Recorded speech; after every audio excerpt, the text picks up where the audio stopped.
Hello and welcome to another episode of the TUE Brew Review. We've made it. We are into December and we are into the holiday season, or I always like to call this time of year eating season, which is from the start of Thanksgiving all the way through Super Bowl Sunday, when we indulge in all kinds of different tasty treats.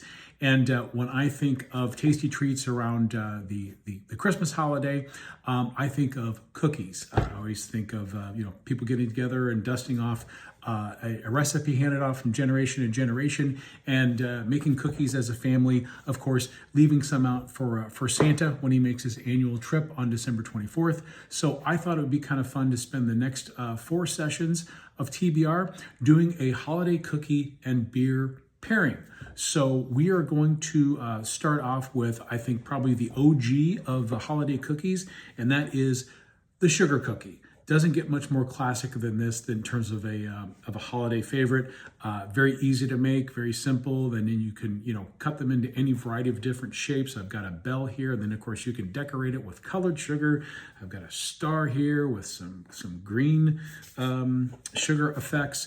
Tons of fun, and I would say probably in the Mount Rushmore of Santa's favorite cookie to leave out on Christmas Eve. Nice and sweet, kind of bready, kind of doughy, very crisp texture. So not only tasty on their own or with a glass of milk, but in my opinion, very tasty with a beer.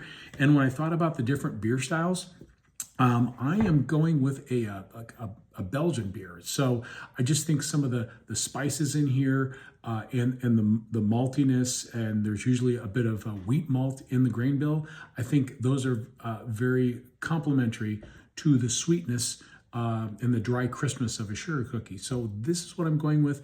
This particular beer is LaChouffe, and I'm not sure if I pronounced that correctly, so I apologize to any Belgians or French out there. But LaChouffe translated means the gnome, and there you can see the gnome that adorns all of their beers. And yeah, this is a great brewery in the southeastern quadrant of rural Belgium, and they've been cranking out fantastic Belgian style brews. Gosh, I think since the 70s. So in terms of Belgium, they're relatively new to the scene, but these guys have been around as long as I've been drinking beer. So this is a blonde, but this is more like a Belgian triple, because I'm looking at the alcoholic strength. It's like 8% alcohol by volume. I think another Belgian style beer that would probably go well with a sugar cookie would be the basic Belgian blonde ale. Lower in alcohol, still malt forward and kind of weedy, and got some spiciness to it, but not the alcoholic heft of this one. But we're going for it. So let's go ahead and get this guy open. First, I'll take a little sampling of the beer itself, and then I'll pair it up with the cookie. So there is a classic Belgian beer pour. You got that really nice head retention. You've got kind of a yellowish to orangish hue. Love a good hue. And as I said, the nice foamy head. There's usually a pretty good percentage of wheat malt in the grain bill, and that gives you that nice frothy head retention. Oh yeah, and there's the classic Belgian spices.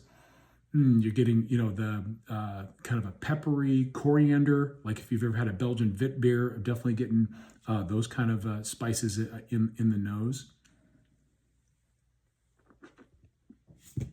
Yeah, flavors follow, very spicy. Again, yeah, the coriander comes through, getting a nice little hit of citrus in there, but but not too much. It's and the hot bite is there too, but again, very, very restrained. I would say this leans more towards the malt than the spice, and I am feeling now a little bit of that alcoholic heat in the background. So let's go ahead and pair this with sugar cookie. Nothing like watching a guy eat and drink on video, huh?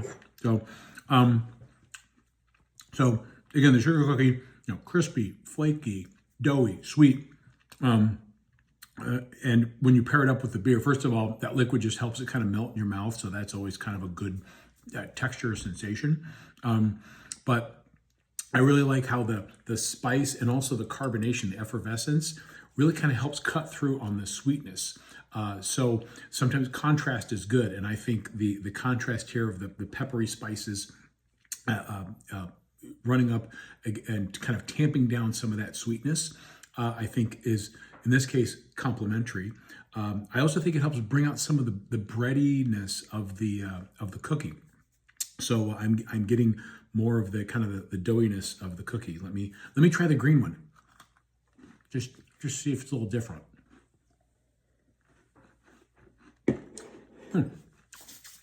No, same sensations. I like this pairing, but I think I would go with something a little bit lighter. I think this Belgian triple tends to overwhelm the sugar cookie a little bit. So try it for yourself, but I would also look at things like maybe just a standard Belgian blonde ale, like LaChouffe blonde is kind of the gold standard. But just a good old Belgian Pale Ale that's kind of, 5% ABV, maybe dialed back a little bit. Also, I could see like a American wheat ale would pair well with sugar cookies, or just a good old American lager. Something dry and crisp that really helps give you a nice contrast to the sweet doughiness of the sugar cookie. So experiment for yourself. So there you have it. We've got sugar cookies and LaChouffe Blonde Belgian Triple. And come back next week when we sample, we pair up another holiday cookie with a beer. Until next time, cheers.